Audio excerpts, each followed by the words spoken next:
Good morning, adventurers. My name is Ben, and welcome to a morning show where I sit around, drink some tea, and talk about D&D. Alright, so first up for T&D, I have my light blue and hot pink Stone Creek coffee mug. It's got a unicorn on one side and a narwhal on the other. I love this mug. Gotta love a good, short, wide mug. It's always a good kind of go-to sort of vessel to keep stuff in, because it makes it, it cools it off a little bit faster, I think. That might be a lie, but it seems like it does. And I really enjoy that. Inside of it, we have some vanilla chai black tea from Bigelow. I really like Bigelow. I like pretty much everything that I've tried from them. They are one of my favorite companies. Before I found the Hardy & Sons green tea, they're the ones that I got all of my green tea from as well. So, I really enjoy them quite a bit. They have a huge variety, so check them out if you haven't already. Alright, so getting into what we are actually talking about today, we have my personal favorite, and in my opinion, the best, spells to upcast. As a spellcaster, obviously you have a lot of spells at your disposal, and you have, in theory, a good amount of spell slots. But sometimes there are some of those spells that really just kind of warrant having a little bit more action than your average bear. You know what I mean? And so we're going to talk about some of my favorite spells to upcast today. Sorry, I'm making sure I have my list ready on the side here. There we go. Okay, so these are in no particular order except for the top one. Because the top one, I think, is the single best spell to upcast, and I don't know how many people are actually going to disagree with me on it. There could be a decent amount of disagreement, but, it is just kind of what it is. Specifically, part of my criteria for this was having it be a lower spell level. There are a couple of higher ones on here, but for the most part, we tried to stick with lower spell levels to actually be able to see how they scale as they go up. Make sense? Great. Let's get into it. First up, we have the level 1 spell, Bless. This spell is available to clerics, paladins, and it comes baked into the life domain cleric. Bless is an amazing spell. If you don't know what it does, it lets you target 3 creatures of your choice within range. Anytime they make an attack or save, as long as your concentration holds, they can add a d4 to that d20 roll. Upcasting it allows you to target another creature per spell level. If you are in a party of 4, for a second level spell slot, you can hit everyone in the party, because you can target yourself with this, which means that you would also then get to use that d4 on your concentration text to maintain concentration on the spell. Even if you have a party of 6, when you have a 4th level spell slot, and by the time you get towards the end game, you will likely have slightly above a 4th level spell slot. That 4th level spell slot is more than going to be worth it to give your party an extra bonus to saving throws and attack rolls when they're facing down the big bad evil at the end of the game. So Bless is definitely a phenomenal spell to have packed in your arsenal there.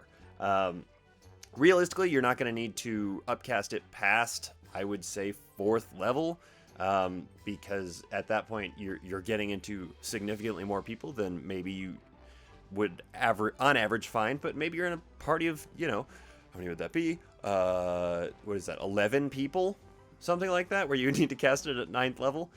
Maybe don't do that, because you can lose concentration on it, but it is still a pretty dang good spell all around. Next up, in the first level area as well, I have Armor of Agathis. This one is a Warlock and Oath of Conquest Paladin spell. So unfortunately, it is sort of locked in to those classes. However, you could get it with the Magic Initiate feat. And actually, I would recommend doing that if you are going to pick up Warlock for Magic Initiate to get things like Eldritch Blast as well. Because if you're a spellcaster, the effect of this spell stacks really well, particularly for spellcasters, I think. So what the spell itself actually does, A protective magical force surrounds you, manifesting as a spectral frost that covers you and your gear. You gain 5 temporary hit points for the duration, which is 1 hour, no concentration required. If a creature hits you with a melee attack while you have those temporary hit points, the creature takes 5 cold damage. Now, as you upcast it, per level of spell, the temporary hit points and the cold damage increase by 5 points per slot. If you have seen Campaign 2 of Critical Role, you know that Ford uses this spell to varying degrees of success sometimes, but often fairly well. If you are a spellcaster and you have this on you, and somebody gets up in your face and you've got it cast at 4th or 5th level, you're going to have a big stack of temporary hit points. And every single time that they hit you, no matter how many of those temporary hit points remain, they are getting blasted for that full amount. So if you have 25 temporary hit points because you cast it at 5th level, and they get up in your face and they hit you for 10, 10, and 10 on a triple multi-attack, they are taking 75 cold damage from that. That is insane. It is, in fact, actually, in my opinion, one of the spells that is better cast at a higher level because the effect will last for significantly longer. I really like the spell. I wish that it was available for more different classes. It is one of the ones that I genuinely try to put into subclasses that I write that follow that, theme and sort of flavor that goes with it. I love Armor of Agathis. Definitely recommend. Moving away from our first level spells, we go on to our second level spells. There are a few of these. First up is Aid. Aid is a fun spell. It is for clerics, paladins, artificers, and comes baked into the Peace Domain Cleric. It is a spell that you can cast in an action and does not require concentration over the course of 8 hours. The spell bolsters your allies in toughness with toughness and resolve. Choose up to 3 creatures within range. Each target's hit point maximum and current hit points increases by 5 for the duration. Because this doesn't require concentration, you can slap this on a bunch of people and send them out, and they will have those hit points to heal back into over the course of a full day's worth of adventuring, which is actually really good. As this thing is upcast, you don't get to target more people, but those hit points increase by 5 per level. So if you are casting it at a 3rd level, you get 10, 4th level is 15, 5th level is 20, blah, blah, blah. And having 20 extra hit points, that's a pretty hefty, buff to you as a person, as a character. And because these are not temporary hit points, you, as I mentioned before, can heal into them, which is awesome. Awesome, we'll say. It's one of those that I wish you could target more people, but I'm glad, on the flip side, that it allows you to just sort of raise hit points for those few individuals almost infinitely. And honestly, if you've got a sort of standard quote-unquote adventuring party, you can slap this on, as the cleric, you can slap it on yourself, whatever the other major caster is, and then the lighter fighter person, like the rogue or the monk, whichever one it is, because your barbarian / fighter is probably going to be a-okay on their own with their giant bucket of hit points that they presumably already have. Following Aid, we have Scorching Ray. Scorching Ray is a lot of fun. However, it does suffer from the fact that it is a fire spell, and fire spells, while they're cool and often deal more damage than other spells, they do have the issue of being resisted more often than not by things that resist fire damage, obviously. However, Scorching Ray is one of the ones that scales better than many others. So, if you don't know, Scorching Ray allows you to hurl 3 rays of fire at targets within range. That range is 120 feet. You can hurl them at one target or several. So, it is kind of like a Eldritch Blast for 2nd level, except you're rolling 2d6 per ray instead of a d10. However, when you cast this spell using higher spell slots, it creates an additional ray per spell slot level that you go up, which means that as you cast it higher and higher and higher, you are stacking an additional 2d6 on top of every single level that you cast it higher, which is really good in terms of damage scaling over levels. Now, don't get me wrong, one level higher than this is Fireball. and if you cast it using a 3rd level slot, that is a total of 8d6 again. But you have to roll to hit on every single one of those, and the odds that you're going to miss one of them are decent. However, they can save on a fireball, etc. It's a whole thing.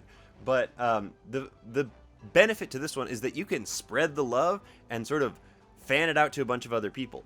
It is the obviously official, but also sort of pulled back version of again, Campaign 2 Critical Role, Widowgas Web of Fire, which is a really cool spell, and I wish that they would publish it in an actual thing because I want to be able to read the final balanced copy of the spell. But Scorching Ray is really, really phenomenal for being able to hit a bunch of people that are spread out across the entire battlefield, because again, you can hit them within 120 feet of you, which is honestly kind of crazy. Genuinely kind of crazy. Let me make sure. Yep, our last 2nd level spell is Invisibility. This one is pretty self-explanatory. It is concentration for an hour. A creature you touch becomes invisible until the spell ends. Anything the target is wearing or carrying is invisible as long as it is on the target's person. Spell ends for that target if it attacks or casts a spell. When you cast it at a higher level than 2nd, you can target 1 additional creature per level of the spell. This one is great because invisibility is one of those things where it really is helpful to be able to turn, 4 people invisible at the drop of a hat. Granted, you have to hit level, 9 in order to be able to hit a party of 4 with it, which is one of the drawbacks of it. And actually, I wasn't positive about putting it on this list. I thought about throwing it like an honorable mention kind of thing, but obviously, ultimately, I decided that it had a place on here. It is a really phenomenal spell. There are so many people that benefit from it at every time it is cast. Like, really every single time that it's cast. And that is why it ended up on here. Moving on to the 3rd level spells. And a reminder, if you think that I missed your favorite, it might be my favorite and the one that I consider to be the best. So just hang on to the end before you get all angry at me. But 3rd level spells. First up, we have Major Image. Major Image is a very specific kind of upcast. This one was also one where I wasn't positive about it because you have to go big for the upcast to be worth it. Major Image allows you to, at concentration, obviously, create an illusion that occupies a 20-foot cube within 120 feet of you. As long as you're within range of the illusion, you can use your action to cause it to move to any other spot within range. So this is really great for creating these sort of like big distraction moments, because a 20-foot cube is massive.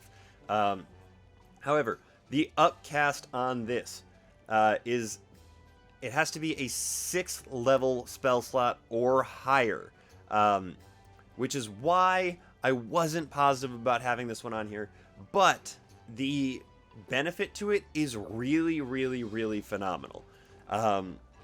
When you cast it using a 6th level slot or higher, it lasts until it is dispelled and without requiring concentration. So if you cast Major Image at 6th level or higher, you can just have the image up and moving around. You can have it moving with you. Honestly, you can drag it along with you indefinitely, as long as you stay within 120 feet of it. And it, to be clear, it doesn't go away if you leave that 120 feet. It just stays there, but you can't drag it around with you if it leaves 120 feet away from you. So this one gives you a semi-permanent effect, which is why I have it on here, because that is not something that is particularly common in 5th edition, and it is something that is definitely worth pointing out. Next up in the 3rd level spells, we have Fly. Now, Fly is in a very similar camp to Invisibility, though I was more inclined to keep this one on here than Invisibility for one very specific reason, and I'll get to that in a second. If, for some ungodly reason, you don't know what Fly does, Fly allows you to give a target that you can touch a fly speed of 60 feet for the duration of the spell, which is concentration for 10 minutes. When it ends, the target falls if it's still aloft, unless it can stop the fall. At higher levels, you can target 1 additional creature, just like Invisibility. The difference here is that with Fly, you oftentimes won't need to go past 1 level above it if you're in a quote-unquote standard adventuring party, because you are more than likely going to have at least one super strong character and one passably strong character to carry the like frail characters or the tiny characters. If you have a particularly large character, I as a DM would even rule that they can carry 2 small party members with them without having it be a major issue if they are a strength based like big character. So really, in a party of 4, maybe even 5 depending on the makeup, you don't need to go above 4th level for your entire party to be able to fly. Granted, they are not going to be able to do a whole lot with their hands as they're flying, you know, like footballing a pair of gnome and a halfling or something like that. But also, more than likely, your strength-based characters are going to be melee fighters of some sort, and that means that they are not going to be doing a whole lot in a ranged scenario where they're in like a chase as they're flying through the air. And the 60-foot fly speed is phenomenal. It's so fast. I wish it were longer than 10 minutes, but I also understand why it's 10 minutes for a 3rd level spell. That brings us to the end of our 3rd level spells, which brings us all the way up to our last 3 that I have on this list before the top 1. They are a 4, 5, and 6. I wasn't positive about adding in these additional ones, but I think that they are some of the best to upcast at these higher levels. And I'm saying higher levels because we are starting to get into the area where you might not actually have the opportunity to upcast them if you don't play past that center level of play where a lot of campaigns typically sort of wrap up. So first up, we have our 4th level spell, Banishment. You can attempt to send a creature that you can see within range to another plane of existence. That is within range is within 60 feet of you. That's fantastic. That's a great range.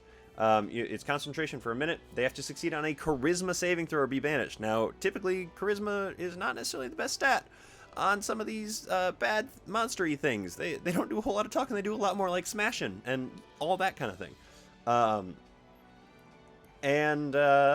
Let's see. At the end of the minute, if they are not from your plane of existence or the plane of existence that they are currently on when they are banished, they stay wherever you banished them to because you banished them back to their homeland. Or they come back if they are native to the plane of existence that you're on. However, when you upcast this spell, you can target another creature and have them make that same save. This is why I have it on here. If you are fighting 3 things and you cast Banishment at 6th level, you are giving every single one of them a chance to be stuck somewhere else. That gives you a minute to prepare to fight down whatever ones do make the save and are actually going to stick around, or like get away. That cannot be understated. You have 10 rounds, so long as you can keep concentration, of way limiting the battlefield, which is honestly kind of busted. Anything that will allow you to like really control like that is kind of busted, but it's a really awesome spell and a lot of fun, which is why I have it on this list, and I thought it was really worth having on here. Next up, our 5th level spell, one that pretty much everybody that has seen Critical Role at this point is well familiar with, Bigby's Hand. Bigby's Hand allows you to create a large shimmering, translucent force in the shape of a hand. It has a few different types of hand it could be, but as you cast it at a slot above, the damage dealt by the Clenched Fist, which is the one that feels like it gets most often used, increases by 2d8 per spell level, which is a phenomenal damage scale. It doesn't gain any particular other benefit. There is, for Grasping Hand, it increases by 2d6, but again, that's not as often used. But 2d8 is a really great damage scale as things increase in level there, which is really all that it took for me to put it on this list, obviously. Our last spell before our big final spell, the big reveal, my number 1 spell, is the 6th level spell, Disintegrate. This is a tricky one because it is a save or suck spell in that if the thing that you are targeting with this spell saves, nothing happens, and it's a dexterity save, which is one of the more common ones that things can make. But man, if you hit with it, you hit real hard. And upcasting this thing increases damage by 3d6 for each level that you cast it up, which would turn it from 10d6 plus 40 to 13d6 plus 40 to 16d6 plus 40, etc. This is a really, really cool spell. I like it a lot. It is a big risk to go ahead and use, but it is one of those things that I think is worth the risk. And honestly, with something like this, it's kind of a go big or go home moment for me when it does come up, which is why I have it on this list. Also, upcasting crazy spells like Disintegrate is always just kind of fun. Finally, we come to what I believe is the single best spell to upcast in 5th edition Dungeons & Dragons. It is the 3rd level spell, Counterspell. Counterspell is such a good spell. It might be one of the best spells in the game, if not the actual absolute best spell in the whole game. This thing allows you to kind of eye for an eye sort of mentality, but it allows you to just undercut any enemy spellcaster that you come across. And most of your big bads are going to be spellcasters. And so the ability to cancel out their big name spells is phenomenal. And we have, these crazy little rocks that we like to call dice to thank for making it a little bit harder sometimes. But when you upcast Counterspell, you gain the ability to just start ignoring certain levels of spells. With Counterspell, if you use Counterspell and you're trying to counter a spell of 3rd level or lower, it automatically fails. Otherwise, you have to make a spellcasting ability check against a DC of 10 plus the spell's level. If you upcast it, that base level raises. So if you cast a 5th level Counterspell, any spell of 5th level or lower is just gone. Just gone. And it is such a clutch spell that it seems like one that you have to have at the top of this list. You just have to, because this spell will end fights. It will cripple enemies. It is sort of the thing where if you don't have it and you go up against a spellcaster, you genuinely might be in a lot of trouble. But if you have it and you go up against a spellcaster, you have a big red button that says no on it and that you can slap over and over and over again. And that is beyond clutch. So that is the end of my list. Let me know what you guys think, because I had a lot of fun thinking about this, and I might overlook things. I like to play like clerics and stuff like that if I have, the opportunity to be a player a lot of the time. I love the cleric spell list, so obviously a lot of these came from that list. So let me know if you are a different, core caster or even half caster main that you think of other spells more often than these ones that I listed out here. Getting into what streams / shows / podcasts we have coming out today, we have Dimension 20, obviously it's Wednesday, Knocked Prone, Venture Maidens, and Trials and Trebuchets. These are all phenomenal shows. I have not gotten a chance to check out Trials and Trebuchets yet, but the other ones are a lot of fun, and I definitely recommend checking them out. That is the end of that list for today, and that is kind of the end of the episode here then. But as ever, huge shout out to Arcane Anthems for all of the music that you guys are hearing in this show. He makes phenomenal things. You can find him on Apple Music, Spotify, and Patreon. He makes these amazing tracks that you can play in the background of your D&D games to really sort of like heighten the mood. So thank you to him for all of the amazing work that he has done. And thank you to you guys so much for making me part of your morning routine. I really do appreciate it. And thank you so much in particular to my patrons. You guys are the ones that make this show possible. If you're interested in becoming a patron, there's a link to my Patreon in the description of this video, podcast, whichever format you're listening to this in. But as that is everything that I have for you guys today, don't forget, drink tea, play D&D, and keep on rolling.